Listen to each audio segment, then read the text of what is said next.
இளந்தமிழ் sir, இன்றைக்கு இந்த விவசாயிகளுடைய பிரச்சனையில கேட்கின்ற போது ஒரு நீண்ட நெடிய அறிக்கையை அதிமுகவினுடைய பொதுச் செயலாளர் அம்மையார் அவர்களுடைய அறிக்கை இருந்திருக்கிறது. நான் அது நேரம் கருதி சுருக்கி இருக்கிறேன். உங்களுடைய பார்வை சொல்லுங்கள். அனைத்து இந்திய அண்ணா திராவிட முன்னேற்ற கழகத்தினுடைய பொதுச் செயலாளர் புரட்சி தாய் சின்னம்மா அவர்கள் எப்போதுமே தமிழ்நாட்டு மக்கள் இந்த விளம்பர திமுக அரசாங்கத்தினுடைய மோசடிகளுக்கும் இந்த முதுகில் குத்துகின்ற இந்த வேலைக்கும் ஆளாகி அவர்கள் துன்பப்படும் போதெல்லாம் மக்கள் பக்கம் நின்று குரல் கொடுத்து தன்னுடைய கருத்துக்களை அறிக்கைகள் மூலமாகவும் எக்ஸ் தளத்திலே பதிவுகள் மூலமாகவும் அவர்கள் சுற்றுப்பயணம் செல்லுகின்ற பொழுது பத்திரிகையாளர்களை சந்திக்கின்ற பொழுது அவர்களிடையே சொல்லுகின்ற செய்திகளாக இருந்தாலும் சரி, எல்லாத்தையும் நான் நெடுக பார்த்து கொண்டுதான் வருகிறோம். அந்த வரிசையில் இன்றைக்கு இந்த கரும்பு கொள்முதல் செய்வதில் திமுக செய்யக்கூடிய மோசடி, அவர்களுடைய நிர்வாக திறனின்மை காரணமாக விவசாய பெருங்குடி மக்கள் எந்த அளவுக்கு துன்பத்திற்கு தள்ளப்பட்டிருக்கிறார்கள். பொய் சொல்லியே மக்களின் வாக்குகளை பெற்று ஆட்சிக்கு வந்து கொள்ளையடிப்பதை குறிக்கோளாக கொண்டு செயல்படுவதுதான் இந்த விளம்பர திமுக என்பதையெல்லாம் தன்னுடைய அறிக்கையிலே சுட்டிக்காட்டி இருக்கிறார்கள்.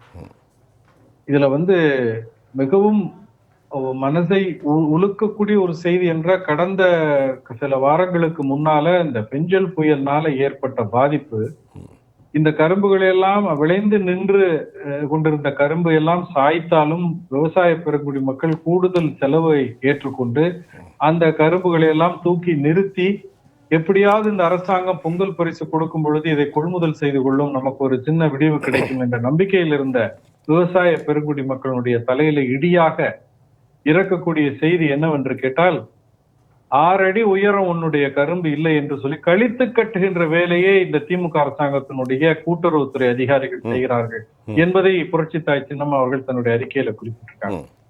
அதே இப்படி வாங்காமல் விட்ட கரும்பை இவர்கள் ரொம்ப மலிவான விலைக்கு இடைத்தரகர்களிடம், வியாபாரிகளிடத்திலும், மொத்த வியாபாரிகளிடத்தில் விற்கும் பொழுது இந்த அரசாங்கம் எல்லாருக்கும் நாங்க கரும்பு கொடுக்குறோம், விவசாயிகள்கிட்ட 6 அடி உயரம் உள்ள கரும்பு இல்லை என்று சொல்லி தரகர்களிடத்திலிருந்து, வியாபாரிகளிடத்திலிருந்து கூடுதல் பணத்தை கொடுத்து, அதாவது கையூட்டை பெற்றுக்கொண்டு அவர்கள் மூலம் கொள்முதல் செய்து கொடுக்கின்ற ஒரு வேலையை செய்கிறார்களோ என்ற ஒரு ஐயப்பாடு இருப்பதையும் அந்த அந்த ஒரு கோணத்திலையும் அம்மா அவர்களுடைய அறிக்கையில அவங்க இந்த நடக்கக்கூடிய இந்த முறைகேடுகளை சொல்லி இருக்கிறார்கள்.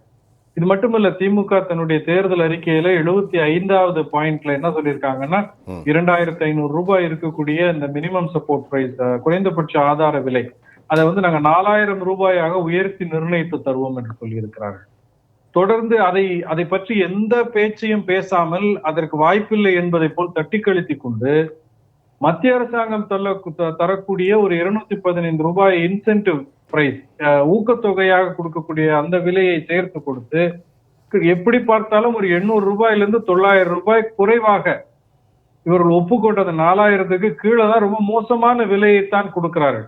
அது மட்டும் இல்ல, சர்க்கரை ஆலைகளுக்கு விவசாயிகள் கொடுத்த, இந்த கரும்பு விவசாயிகள் கொடுத்த கரும்புக்கு, அதுவும் குறிப்பாக கூட்டுறவுத்துறை கொடுக்கக்கூடிய அந்த கரும்பாலைகளே நூற்றுக்கணக்கான கோடி ரூபாய், 450 500 கோடி ரூபாய்க்கு மேல விவசாயிகளுக்கு நிலுவையில் வைத்திருக்கிறார்கள்.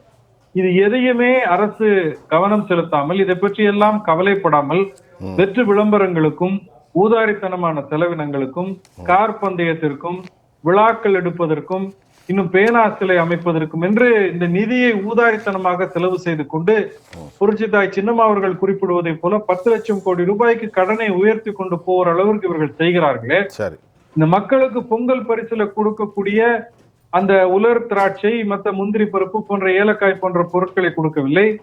1000 ரூபாய் கூட பொங்கல் பரிசு கொடுக்க முடியவில்லை. திமுக எதிர்கட்சியாக இருந்த போது 5000 ரூபாய் கொடுக்க வேண்டும் என்று சொல்லி குரலை உயர்த்தி பெரிய ஒரு கலகத்தை உண்டு பண்ணுவதை போல குழப்பத்தை ஏற்படுத்திய திமுக இன்றைக்கு 1000 ரூபாயும் கொடுக்க எங்களால் முடியாது என்று கைவிரிப்பதும், அந்த கட்சியில பொதுச் செயலாளர் இருக்கக்கூடிய துரைமுருகன் எதற்கெடுத்தாலும் நக்கலாக திமிராக பேசக்கூடிய அவர், இந்த 1000 ரூபாய் பணம் கொடுக்க நிதி இல்லை என்று சொல்லுகிறீர்களே என்று பேசுகிற பொழுது சம்மன் இல்லாமல் ஆஜராவதை போல் நிதியமைச்சர் பதில் சொன்னதுக்கு பிறகும், இது என்ன தேர்தல் காலமா 1000 ரூபாய் கொடுப்பதற்கு, தேர்தல் வந்தால் பார்த்துக் கொள்ளலாம் என்று நக்கல் அடித்திருப்பது திமுக. இந்த திமுக அரசு தமிழ்நாட்டு மக்களை எவ்வளவு துச்சமாக நினைத்து கண்டிப்பாக கிடைக்கின்ற வாய்ப்பில் எல்லாம் கேவலப்படுத்தி கொண்டிருக்கிறார்கள் என்பதை மக்கள் கவனத்தில் நிறுத்தி இருக்கிறார்கள். தக்க பாடம் கொடுப்பார்கள். மிகச் சிறப்பு. அதாவது திரு இளந்தமிழ் சார், முதல் கட்ட கருத்தை என்னென்ன நடந்திருக்கிறதுன்னு சொன்னீங்க. நம்ம அதை இன்னும் தெளிவாக பேசுவோம். Syndicate cutting. இளந்தமிழ் சார், இப்போ இந்த விவகாரம் இப்பொழுது தமிழ்நாட்டில் பெரும் பரபரப்பாக இருக்கிறது. அதிமுகவுடைய பொதுச் செயலாளர் அவர்கள் கூட்டுறவு சங்கங்கள் கவனமாக கையாளணுங்கிறாங்க. அதனுடைய அதிகாரி தான் இந்த கையூட்டம் வாங்கிறதாக இன்னைக்கு பரபரப்பாக இருக்கிறது. ஏழை விவசாயிகள் திருவாரூர் பகுதிகளில் மற்றும் பல இடங்களில் அம்மையார் அவர்கள் குறிப்பிட்டது போன்று நீங்க இந்த கையூட்டை எவ்வளவு மோசமானதாக பார்க்குறீங்க? நீங்க சொன்னது போலவே, அதே போல் திரு துரைக்கருணா அவர்கள் சொன்னதை போலவே ஒரு விரிவான அறிக்கையா அம்மா அவர்கள் எந்தெந்த பகுதியில எல்லாம் இந்த கரும்பு விவசாயம் செய்யப்படுகிறது, எங்கெங்க எத்தனை ஏக்கர்ல செய்யப்படுகிறது, என்னென்ன பாதிப்பு என்பதை எல்லாம் கூட மிக தெளிவாக சொல்லி கண்டிப்பா எப்படி கொள்முதல் செய்ய வேண்டும். கடந்த காலங்களில் இதய தெய்வம் புரட்சி தலைவி அம்மா அவர்கள் ஆட்சியில இருந்தப்ப அண்ணா அவர்கள் கூட குறிப்பிட்டாங்க, அந்த தரம், பொருட்களுடைய தரம் எப்படி இருக்க வேண்டும் என்பதை தானே நேரடியாக அந்த பொங்கல் பரிசு தொகுப்பை வரவழைத்து தமிழ்நாடு முழுவதும் இதே போல இருக்க வேண்டும் என்று சொல்லி ஒரு உத்தரவை பிறப்பித்து கண்காணித்து நல்ல முறையிலே மக்களுக்கு அந்த பொங்கல் பரிசு தொகுப்பை கொடுத்தார்கள். எல்லா குடும்ப அட்டைதாரர்களுக்கும் கரும்பு உள்பட இந்த பொங்கல் பரிசு தொகுப்பு கொடுக்கப்பட வேண்டும் என்று சொன்னதன் மூலமாக விவசாயிகள் அதுல சரியான முறையில பயன்பெற்றார்கள், பெரிய அளவுல பயன்பெற்றார்கள். இப்ப இந்த திமுக அரசாங்கம் வந்த பிறகு உங்க எதையாவது காரணம் சொல்லி ஏற்கனவே நடைமுறையில இருந்த நலத்திட்டங்களை, இந்த மாதிரி பொங்கல் பரிசு தொகுப்பு போன்ற திட்டங்களை எல்லாம் எப்படி கழித்து கட்டுவது அல்லது அதனுடைய அந்த சரியான அந்த அதனுடைய உருவத்தை குலைப்பது, சீர்குலைப்பதுங்கிறதுலதான் இவங்க கவனமா இருக்கிறாங்க. ஆட்சி அதிகாரத்தில் இருக்கக்கூடியவர்களுக்கு அந்த நிர்வாக திறன் இல்லை. இப்படி நிர்வாக திறன் இல்லாத தலைமையில இந்த ஆட்சி இருக்கிறதுனால அதிகாரிகளுக்கு குளிர் விட்டு போயிருக்கிறது. அவர்கள் தவறு செய்வதற்கு மிக துணிச்சலாக இறங்குறாங்க. கண்டிப்பா. இப்ப நான் முன்னமே குறிப்பிட்டதை போல, இப்ப நீங்களும் குறிப்பிட்டீங்க, அந்த கமிஷன் தொகையை கேட்கின்ற அந்த அதிகாரியினுடைய அந்த ஆடியோ வெளியே வந்திருக்கு.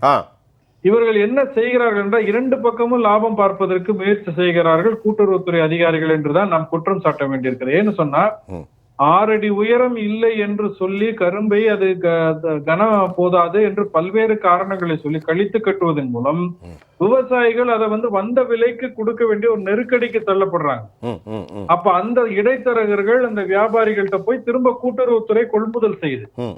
அப்ப அதுல ஒரு கமிஷன் கிடைக்குது. கண்டிப்பாக இந்த விஷயங்களை தவிர்க்க வேண்டும் என்று சொன்னால், உனக்கு இவ்வளவு ரூபாய் நான் கொடுக்க வேண்டும் என்று சொன்னால், உன்னுடைய கரும்பை நான் கொள்முதல் செய்வதற்கு உத்தரவு கொடுக்க வேண்டும் என்று சொன்னால் எனக்கு நீ எவ்வளவு கமிஷன் தருவாய் என்று நேரடியாக கையூட்டு பெறுவதை பேசுகின்ற அளவுக்கு துணிச்சல் இருக்கு என்று சொன்னால், நீங்க நல்லா நினைத்து பாருங்கள், இதய தெய்வம் புரட்சி தலைவி அம்மா அவர்களுடைய ஆட்சி காலத்தில் இந்த மாதிரி ஒரு அதிகாரி வெட்ட வெளிச்சமாக வெளிப்படையாக இந்த மாதிரி பேசுகின்ற துணிச்சலையாவது பெற்றிருப்பாரா? கண்டிப்பா. ஏனென்று சொன்னால், நிர்வாகம் அறிந்த, கண்டிப்பா சரியான ஆளுமையாக அரசு நிர்வாகத்தை தன்னுடைய கட்டுப்பாட்டில் வைத்திருந்ததுனால அந்த மாதிரியான ஒரு சரியான ஆட்சியை கொடுக்க முடிந்தது. இன்றைக்கு அந்த ஆளுமை இல்லாத தலைமை என்பதனால் அதிகாரிகள் இப்படி துள்ளி குதிக்கிறார். எடுத்துக்கலாம். 2வது வாரம் இளந்தமிழ் சார். இளந்தமிழ் சுருக்கமா கடைசி உங்களுடைய பார்வை இந்த நிகழ்ச்சியில்.